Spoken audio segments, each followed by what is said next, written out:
মেয়ে হলেই কি সব কিছু সহ্য করতে হবে? মেয়ে মানেই কি জীবনের সব ধাপে ধাপে যত অসুখ বিসুখ, যত পরিস্থিতি সব কিছুই কি তার সামলাইতে হবে? তো হ্যালো এভরিওয়ান, আসসালামু আলাইকুম। আসলে আজকের ভিডিওটা করা এই জন্য, আমাকে 2 থেকে 3 জন কমেন্ট করেছে যে আপু তোমার শরীরে এগুলা কি? আবার কেউ বলেছে এই তোর শরীরে এইগুলা নিয়ে ভিডিও করস, লজ্জা লাগে না?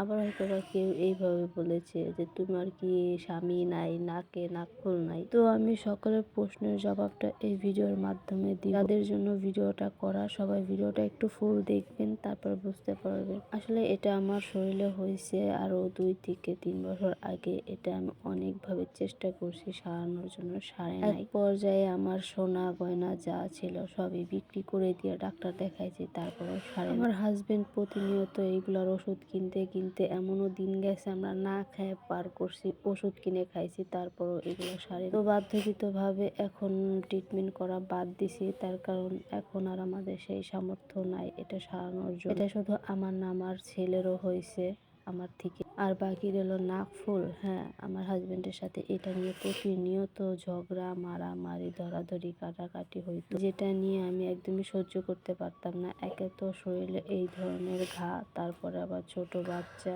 তারও জ্বালা যন্ত্রণা, সবকিছু মিলে আমি মানে অনেক ধরনের একটা ডিপ্রেশনে চলে। আমার শাশুড়ি যে কিনা প্রতিনিয়ত আমাকে খোঁটা দিয়ে বলতো এগুলা হচ্ছে পাপ, পাপ বের হয়েছে। আর আমার ছেলে বাবুটা হওয়ার 23 দিন আগে আমার মা মারা গেছে। এই জন্য কথাগুলো আমি আরো নিতে পারি না, কারণ একটা মা জন্ম দেয় তাকে কখনোই ঘৃণা করে না বা এইগুলা নিয়ে এরকম খারাপ অপবাদ দেয় না। ঠিক এই কারণগুলো নিয়েই আমার স্বামীর সাথে আমার ঝগড়া।